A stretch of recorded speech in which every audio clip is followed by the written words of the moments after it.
Kalau orang sudah menjauhkan dari yang haram, berusaha yang halal, halal, jauh dari keharaman, maka anggota tubuhnya akan patuh kepada Allah, mau tidak mau, nggak bisa tidak.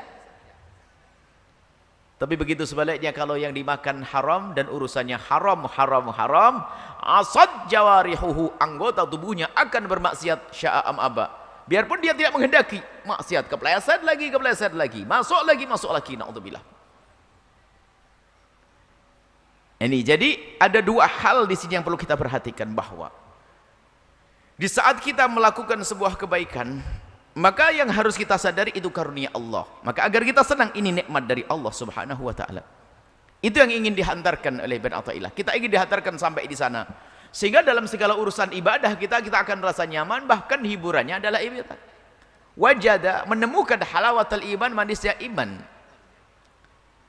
Sehingga di saat sujud dia senang, memohon kepada Allah senang, berbuat baik senang, hiburan bagi dia. Yang kedua adalah untuk bahan koreksi bagi kita. Jika ternyata kita melakukan ibadah kok masih berat, bahkan kan ada namanya fadhail amal, itu kan kelas rendah, ya kelas kita. Jadi kalau ingin berbuat baik harus lihat dulu fadilahnya apa, keutamanya apa, kalau sudah mengamalkan ini dapat apa nanti dari Allah. Lah ini kelas kuli kita, bukan kelas mahbubiyah yang sudah mencintai, kelas kuli ya. Memang tidak apa-apa kita kelas kuli dulu. Jadi kalau mau sholat ini fadilahnya apa, keutamanya apa, kan kita begitu. Wah, ini keutamanya besar, sehingga paling senang dengan hadis-hadis fadail, hadis-hadis yang bercerita tentang keutamaan puasa ini begini, makan ini begini.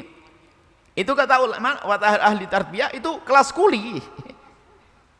Jadi main hitung-hitungan dengan Allah, maka diajak berpikir, jangan jadi kelas kuli, jangan jadi kelas hitung-hitungan begitu, jadilah kelas makom tinggi, bahwasanya ibadah yang Allah mudahkan untukmu adalah nikmat agung yang Allah berikan sampai derajat itu.